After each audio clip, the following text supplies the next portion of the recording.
Happy Monday, December 14th. This is your reading lesson. So if you're on the daily slides, you would go ahead and open the reading slides.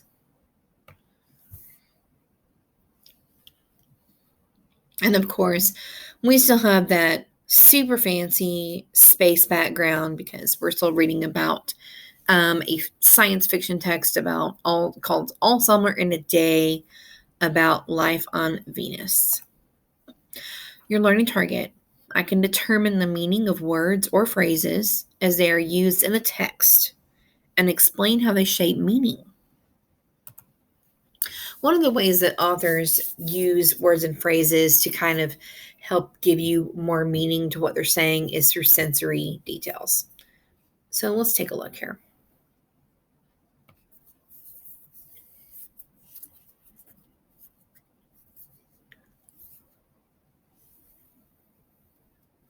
All right. So sensory details are those five senses details that an author will use, and it's so that you can create a picture in your mind of what's happening in the story. Okay. So obviously we have sound, smell, touch, taste, and sight. So let's look at sound. And sound details are anything that helps you hear what's happening in a story. So it might be volume, like how loud it is, or expression, like maybe they talk about the expression a character has, or the pitch, okay? Or any kind of sound words, like an onomatopoeia, like bang or crash. Those are also sensory details that have to do with sound. Smell. They're things that are going to help the reader understand how something smells, like an odor or a fragrance or a scent.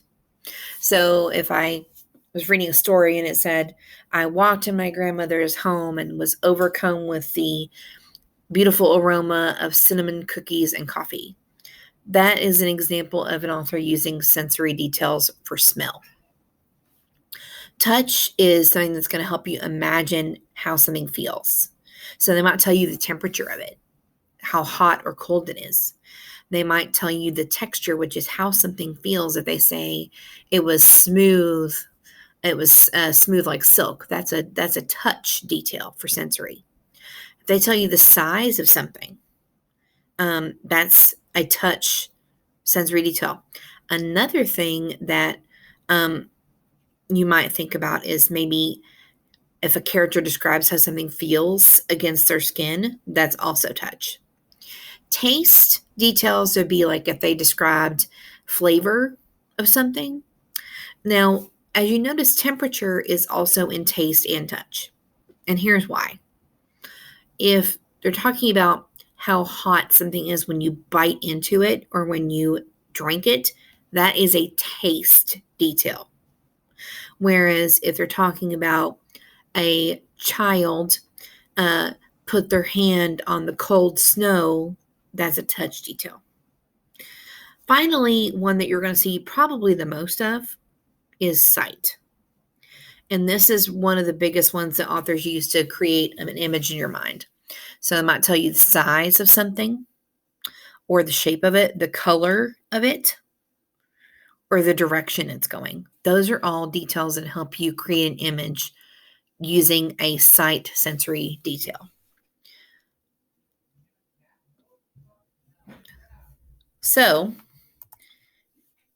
we're going to take a look at your assignment in Google, because there's a teacher model in there, and then it's also your assignment, and it's a Jamboard. So again, you can click on this and get to Google Classroom to see your assignment. I'm actually going to go straight to your assignment.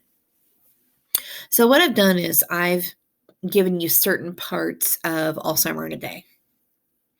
And I'm going to give you directions on each sticky note about types of details to look for and circle. And then you'll have a question to answer. So first, let's read this. Margot stood alone. She was a very frail girl who looked as if she had been lost in the rain for years, and the rain had washed out the blue from her eyes and the red from her mouth and the yellow from her hair. Now, I know that rain doesn't actually wash the colors of your body and your skin and your hair out. So I think they're trying to make me understand the colors that she had on her body. She was an old photograph, dusted from an album. And that's a really good metaphor. So they're comparing her to an old photograph, dusted from an album, whitened away. And if she spoke at all, her voice would be a ghost. So they're comparing this metaphor is her voice would be a ghost. Obviously, there's not a ghost in her mouth that comes out when she talks. Obviously, it's a metaphor to help you understand how her voice sounds. Now she stood separate, staring at the rain and the loud, wet world beyond the huge glass. There's a lot of sensory details in this one, but I'm really going to focus on two. And the reason I'm focusing on two is because I want to focus on Margot. This is mostly about Margot and the reader understanding what she was like. So step 1, read and find sight details and circle them in yellow. So I'm going to go over here to my pen, highlighter, and yellow. Now remember, sight detail is going to be the size of something, the color of it, the direction it is, the shape, okay? Margot stood alone. She was a very frail girl, okay? Frail. That's describing the way she looks. And I know that from my schema that frail means like she looks weak, like she could break easily. Who looked, oh, here we go, looked as if she had been lost in the rain for years and the rain had washed out the blue from her eyes. So there's some color details. And the red from her mouth. And the yellow from her hair. So I see here they're describing the colors of Margot as a person. So I see here that her eyes are blue, but it says it looks like the rain had washed the blue from her eyes. That must mean that they're like really light colored. And it said the rain also looked like it washed the red from her mouth. So to me, that means like her mouth is like a very pale pink.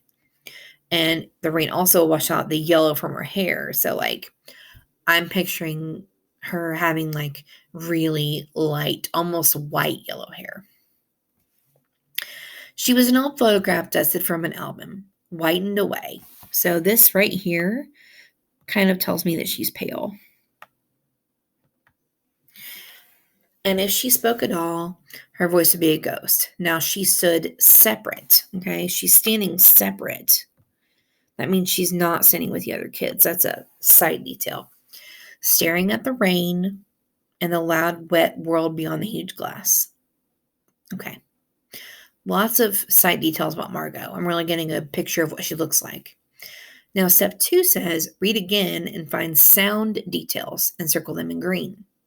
Now, you notice this says read again.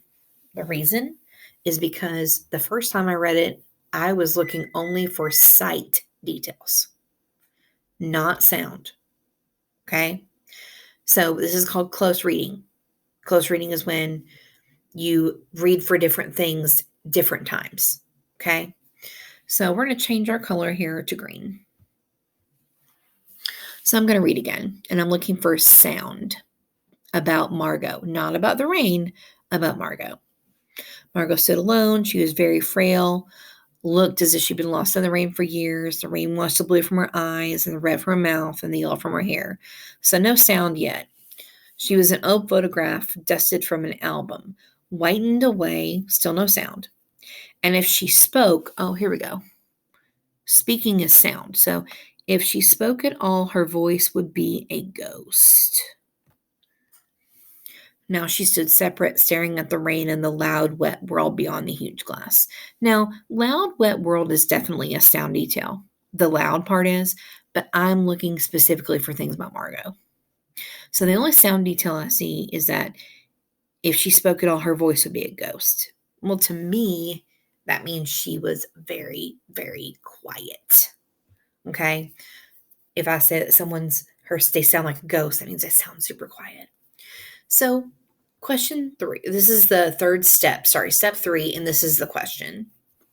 Answer the question. What do the descriptions above tell you about Margot? So let's review those. She was frail. Looked like she'd been lost in the rain for years. So I don't really think of that as she's wet. I think of that as she kind of looks worn down in a way. Said it looked like the rain had washed the blue from her eyes. To me, that means her eyes were very, very light blue.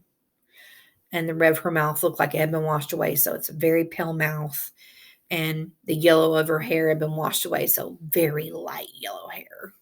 So I'm going to go here and I'm going to say the descriptions tell me that Margot looked weak and pale. Her hair was very light blonde.